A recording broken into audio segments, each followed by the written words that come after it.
The People's Countryside The Environmental People's Countryside Debate Environmental Debate Podcast. The People's Countryside Environmental Debate Podcast. People's Countryside Environmental Debate Podcast. People's Countryside Environmental Debate Podcast. Why has so much changed in food labelling for personal health but not planet health? What if I can't afford to change my way of life but still want to help combat the climate and ecological emergencies? It's the 20th of October, people. This is the People's Countryside Environmental Debate Podcast, and we are here for people who want to explore and question and maybe even prepared to have their mind changed about the big issues and maybe the not so big issues. In these podcasts, we listeners send in questions that we try and answer. Sometimes they're not really connected to the environment, but we always try and bring it back to the natural world in some way. And basically, I'm Stuart the Wildman Mabbutt. I'm a full-time rabble-rouser and troublemaker. And who's the co-host? I'm disappointed, Stuart, but you normally go rabble-rouser. You know, you really rabble-rouser. You really get your sort of West Country accent in there. My name is William Mankelow. Thanks so much for being with us for another episode of the People's Countryside Environmental Debate Podcast. We have questions sent to us for us to discuss, Stuart and me to discuss, from all over the world. And today we have a question from Montenegro and Kidlington in Oxford, which is just up the road from us. And I was going to say what's your challenge, but what I want to talk about a little bit later between the two questions is a challenge you did nearly 2 months ago. You walked 63 plus miles along the River Thames from Putney Bridge to Henley-on-Thames, or Onley-on-Thames, as a French girl used to say to me. Onley-on-Thames. And we'll talk about that a bit later, just to get your thoughts together about what that was and how it affected you. But we need to keep talking about the uncomfortable truths in the world, and that's what we try and do on this podcast. And this podcast tries to be a world-scale podcast with a local feel. Hopefully we achieve that. And we want to remind everybody who's listening that we are part of the natural world and not separate to it. Neither of us are scientists, William. No, I've always been a scientist in some ways myself. I've always been inspired by science, but I am not an expert in any specific scientific field. We're just here. Basically, we get given the question just before we press play, and we don't prepare for it. So we're actually starting from a standing start. So hopefully that makes us relatable, because if you're listening to this podcast, you don't know what the question is going to be either. So we throw the question at you at the beginning or near the beginning of the podcast. So you're exploring it in real time like us. So what's the question, William? Before you carry on, the closest either of us get to reading the question is, Stuart puts them into our joint document. So he normally gets them through through your Facebook page is where often you get your most of them from. come from. Yeah, so you'll copy it, and you might pick up a few phrases here and there, but you really are quite good at not seeing the whole question. And I do the same. I'll skim down the questions we've got, and just to see who sent them in, and I might pick up a few key phrases. What are you going to say, Stuart? We're not lying. The police aren't coming to arrest us because it's the lie police. That's an honest appraisal of what we do, William. Yeah, and Stuart's editing style as well is often just to removing the ums, the ahs, the coughs, that type of thing. You pretty much get us unfiltered. Yeah. So the questions we have today, like I said, are from Montenegro and from Kidlington here near in Oxford. Stuart and myself are based here in Oxford in England. The first question, though, is from Milica from Podgorica. Podgorica, that's it, thank you.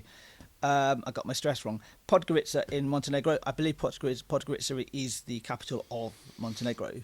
I don't know that one, but you've said that before. It kind of rings a bell with me. So Milica's question is as follows. Why has so much changed in food labelling for personal health but not planet health? Well, I like that idea.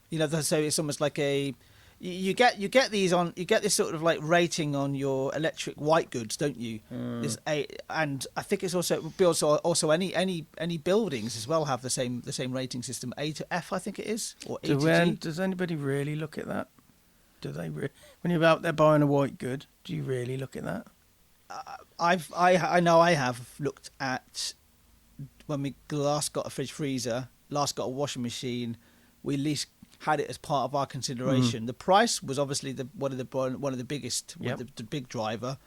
but we would have had 2 or 3 options, and we would have gone for the better energy efficiency. Because actually, the bottom line, when you get a new washing machine, you want it to be energy efficient because you want to be spending less money on these things.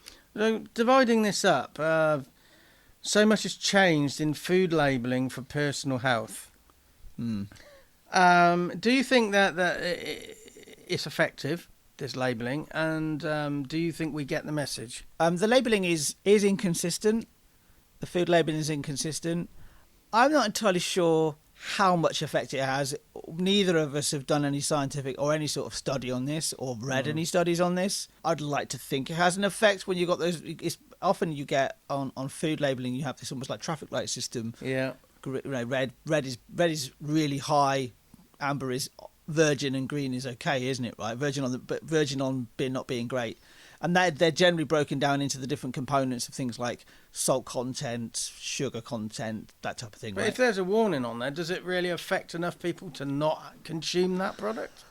Like I said, neither of us have done any studies on this or read any studies on this, but I have heard or read somewhere. I think about smoking is a good example. That all of those photos, those hideous photos you now get on cigarettes, I believe has had an effect on the amount of smokers there are.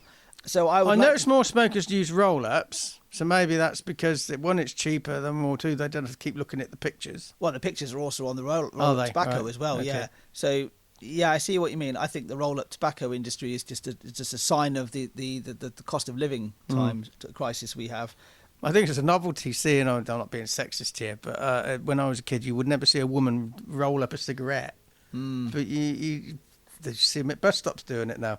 I think it's become more popular because it's cheaper for that habit. Yeah.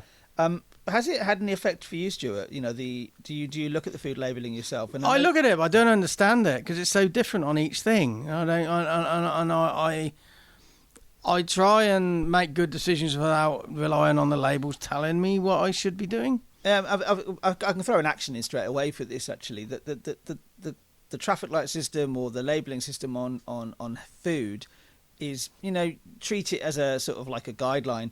The thing that I always like to look at, the ingredients.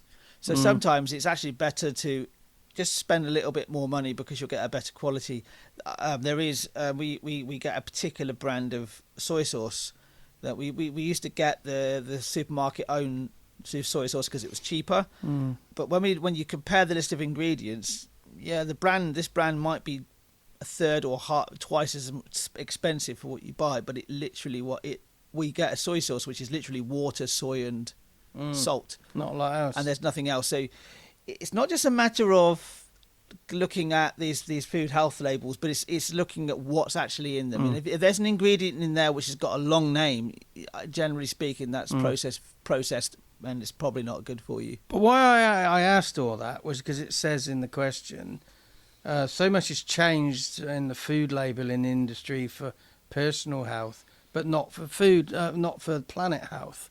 Well, I don't really take too much notice of food labels for personal health. So I'm not necessarily the best person to say that the planet health is or is not being considered. But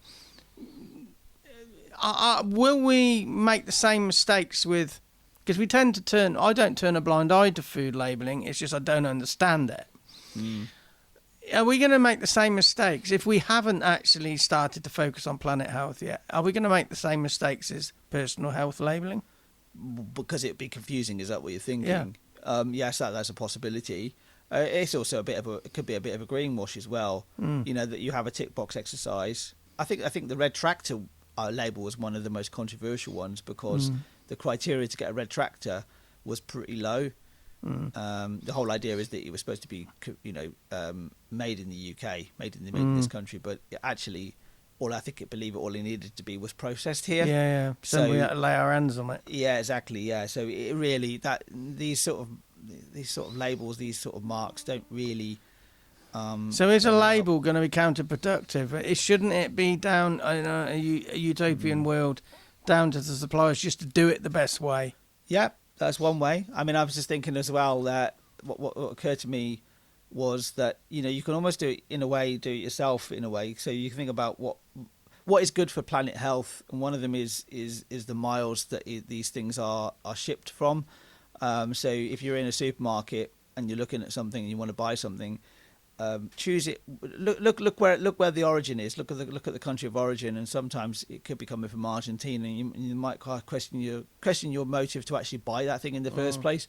Could you get something else that's different or that's kind of like complements it? So you don't buy that particular product, you go and buy it from somewhere else. That only really works on fresh fruit and vegetable in the UK. You don't really see the country of origin for tinned goods. Maybe that's where it should be. Maybe they should have the labelling.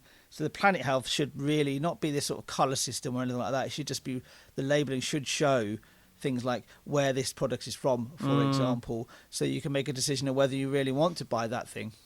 You said at the very beginning you like the idea of Planet Health. You like the concept. I do like the concept, yeah, but it's a utopian idea.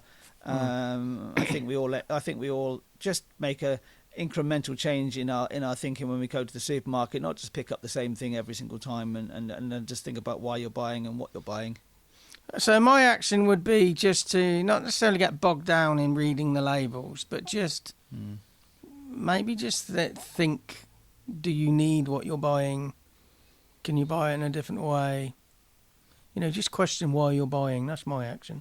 I'll follow on from that action and saying who really has time in their life to be staring at labels all the time. I mean, my wife is. If you can read them. Exactly, that's the problem we have actually. My wife is fully vegan, so things you wouldn't believe just how where powdered milk gets to. So we're always reading labels for that specific reason. But sometimes you can't read it properly because they're such small writing. So there is also an accessibility issue with that as well. But yeah, I do like the idea of a Planet Health labelling, but I do think that's probably that I think that should really be the suppliers, the producers and the suppliers that are doing that.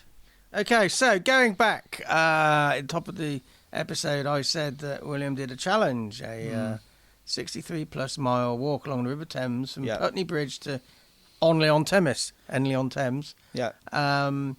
And because I'm running a fundraiser for an all-terrain wheelchair that I need and my clients need me to have to continue leading walks and that out in nature. And you raised there was a lot of anonymous donations, and there was somewhere between 830 and 960 quid you raised with you and your sister. Yeah. What are your memories of that walk? The memory has been of spending a lot of time with my sister, a lot of quality time with my sister, and deepening that relationship that was already pretty close. Just personally, we lost our mum last year, and the three of us were always close together. So to be able to walk, whenever I'm with my sister, I kind of almost feel that my mum's with us. Regardless of what we're doing, and even on this walk, I felt her presence, my mum's present there because my sister was there. So that's one of the biggest memories I'm taking away from it is just that as my mum would always say, that precious time with people you care for. And we had very few gripes. My sister had a bit of a moment towards the end of the first day because she miscalculated how far it was. It was 20. She thought it was 22.5 on the first day, but it was 24. And that last mile and a half was a little bit annoying to her. She wanted to just get it done by that point. Did you camp? No, we didn't do any. What's it called? What do you refer to as camp? What do you say something about camping? What's it?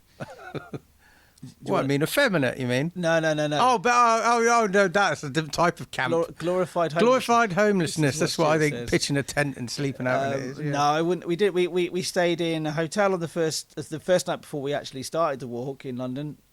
We started, then we walked from Putney Bridge to Shepperton. We stayed in a hotel for one night in Shepperton, and then we walked to Maidenhead on the second day. We stayed with friends, and then the final day we met Stuart and Sue in Henley. That's my memory. There's three things that struck me about this particular walk. It's almost like three sounds. If I was going to describe this in three sounds, it was a sound of parakeets, ringnet parakeets. That didn't dissipate until we even heard them in Henley on Thames. They didn't really dissipate until past Marlow, to be frank with you. There's loads of them in Ship Lake. So you had a bit of a quiet lump in Henley, but then they pick up again in Ship Lake. Yeah, well, I definitely heard them in Henley, and there was absolutely a ton of them in Shepperton. So that's one sound.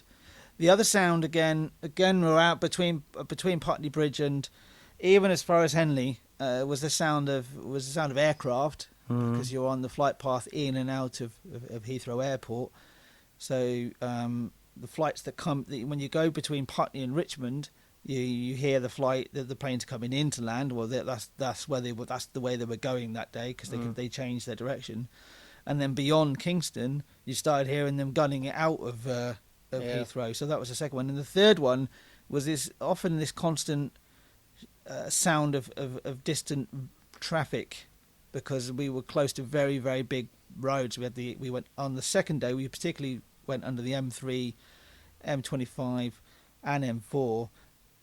We went under the A404 on this third day. So you always kind of have this sort of like faint sound in the background. It's something I can zone out, but you can't. It's in some ways you can't not be on. Your subconscious is aware that that's always there. That was the three sounds that stuck out to me. Did you go wrong at all?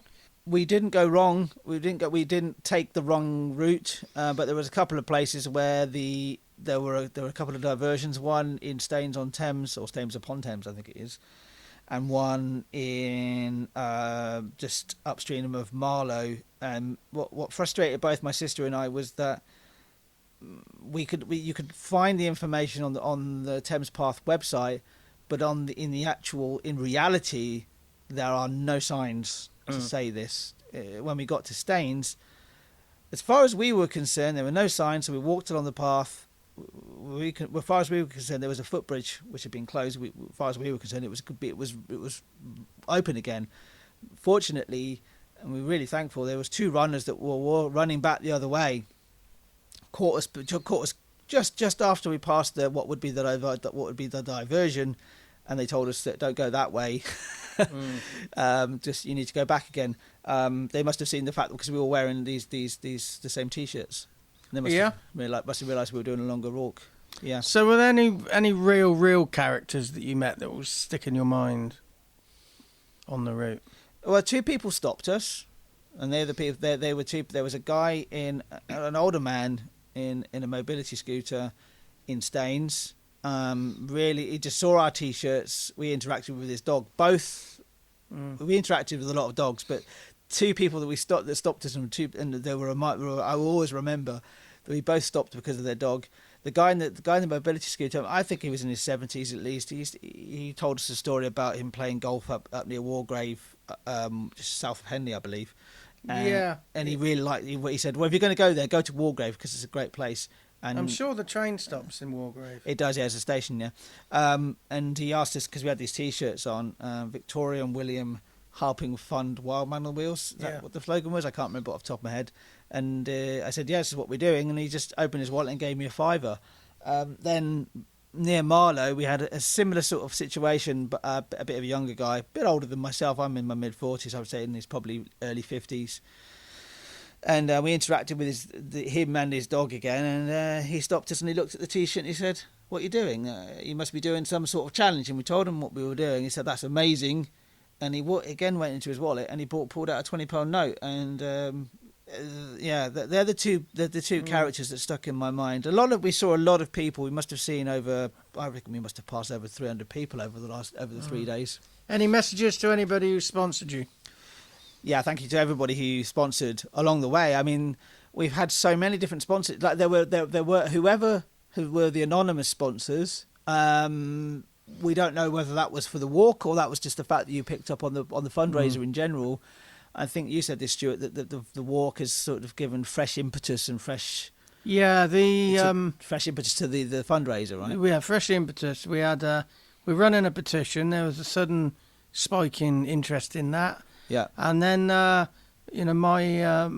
Wildman Environmental Learning YouTube channel that had significant listens and views. So you never really know. So that's something you did. You're going to probably do more challenges going forward, but we'll talk about that at a later date. Yeah. But this is the 20th of October. At the end of September, we did a one of our 2-hour workshops at the Earth Trust. So that was something you and I did together. Yeah. But what was it like doing a walk, not with me, but with your sister? What did it feel? Did it immediately you forgot about me, or did you think it feels strange not having Stuart here doing this? It feels like I'm now stroking your ego a little. Yeah, go on. Yeah, massage bit. Massage your ego. Yeah, because this has all been about you the last 10 minutes. It would have been well, not really, but because it would have been very strange for us not to have you in our mind, because that's what we were doing it for. That was one of the big reasons why we're doing it. For me, there was, I think, several reasons why I was doing it. Yeah, of course you were in our mind, because I was doing continuous live broadcast on my own Facebook page through the whole thing, and we were just talking about why we were doing it. So that view were one of the big reasons for us to do this. The second big reason is, like I said, spending time with each other. And the third reason really was the fact that I wanted to see what I could do physically. I'm quite pleased with just how I was definitely tired. Yeah. And I definitely felt it afterwards physically, but not to the degree I thought I would do. Yeah. Well done on doing that. Let's go on to the second question. Has your ego been stroked enough? Oh, yeah. But you can stroke it. If you listen to this, you can stroke it even more. We're going to put a link to the fundraiser in the description of this episode. Massage it a bit more by giving a donation to that. But who's the next question from, William? The next question is also another returning person. If that's really a phrase, William. Senna in Kidlington, Oxford. So Senna's question is, what if I can't afford to change my way of life but still want to help combat the climate and ecological emergencies? I think society needs to close round and support people who struggle financially to make a difference. But making a difference doesn't necessarily have to cost anything. I'd love to be able to have you in the room and ask and just have a conversation about this. Just because it intrigues me. But there are also societies and countries that are very, very poor that can't make mass decisions. But even they can make a decision. A decision is just stop for a few seconds and think, why am I doing this? How can I do it better? Can I do it better? What are the barriers to doing it better? So so you start your question here, Senna, and I'm just doing this verbatim, not having a go, not having an attack, but just want to understand this from my own point of view. What if I can't afford to change my way of life? So in that question there, when you use the word afford, what do you mean by that? Is it is it because you need to do a lot of driving for your work, therefore you can't change your habits with driving, which obviously produces CO2 because of your car? You have to do that. Is that? I wonder if that's what Senna means. So I'm just trying to dig into the question a little bit. It's always hard when people aren't here to nudge them about. Yeah, I mean, we need to find a way of having a one-to-one conversation with people like Senna, because it would be, or at least have them in the room together. We need to do another environmental debate live and unscripted somewhere, don't we? But also gather listeners' chair and come and do that. Yeah, it'd be great to have one of your listeners actually sat in the room with us. Because you're bringing a new dynamic, and then we can actually have a proper chew the cud. We can actually properly go. Somebody has to take the mickey out of. Well, for you at least, yeah. Oh, absolutely. So variety. So I'll read the question again. What if I can't afford to change my way of life, but still want to help combat the climate and ecological emergencies? Again, I think I would go with what Stuart said about just challenge your own habits and assumptions. You might be making a huge assumption that you can't change your way of life. And also think about the ways. Think about the way the way you operate in your life, and are there ways you can change without it costing anything?